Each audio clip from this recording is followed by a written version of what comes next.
there's a couple of drawbacks. Number one, the acceleration.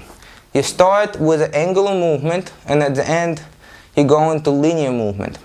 So the acceleration sort of stops. Okay? That's one problem.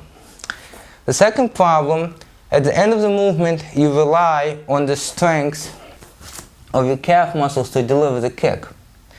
Okay? Because what happens here is, once you push, if your calf muscles give in, not going to be any force transfer. Everything depends on the strength of this ankle and how fixated this ankle is. If it moves, there's no force. However, for a snap front kick, the line of the kick is in line with the lower leg. Okay? If anything, the front of the shin is required more than the back of the shin to be strong to maintain this pressure. Okay? So that's the first problem.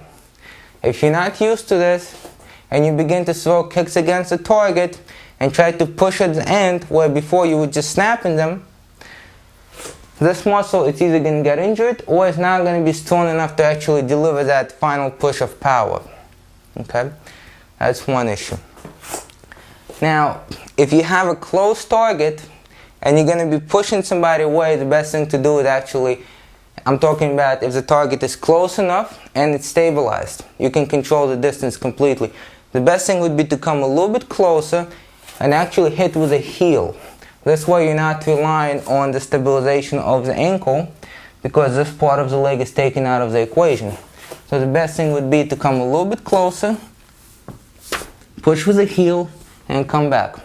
Small movement, but more power. Of course, now you just brought up a very high chamber. You have to have strength to do that, number one, and number two, you're telegraphing it. But very often in close combat, that's not seen. Kicking with the ball of the foot gives you a little bit more distance, but again, stabilization of the angle could be the problem, number one. And number two, very often it starts as an angular motion and transfer into the forward motion for a lot of people. Okay? Now, the main problem here is with teaching this, a martial arts instructor will demonstrate a snap front kick, which is primarily movement of the knee. Of course, the acceleration is done by the hip, upward acceleration, and then the knee. And then the martial arts instructor will demonstrate a push front kick.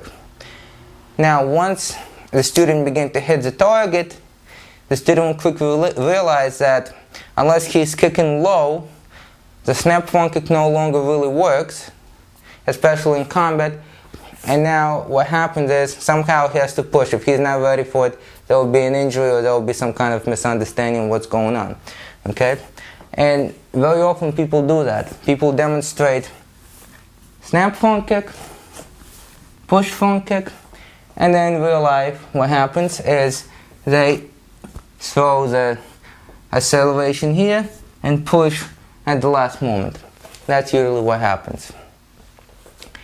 Okay, now looking at this target, if you do not see what's going on, I'll do it from another angle one more time.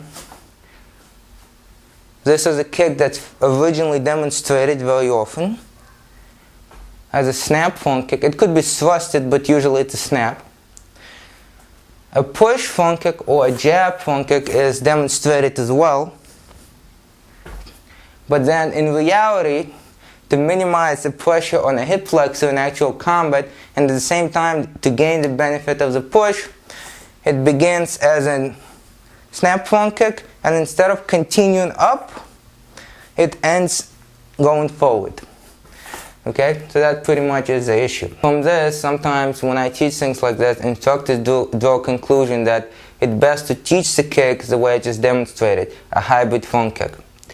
Well, if you do that, you'll miss some important points. Number one, most people who teach a snap front kick at some point are going to teach snap roundhouse. Okay, if you're going to teach a snap roundhouse, you have to teach a snap front kick first.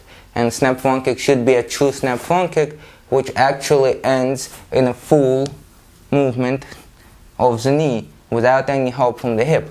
Okay, and that's going to transfer into a roundhouse, a snap roundhouse. So that has to be taught. A push front kick, it's also good to teach because it develops the balance, also develops the strength of the hip flexors, develops flexibility in the back of the leg, and when you hit a target, it develops the calf. Okay, so both of those kicks are important to teach.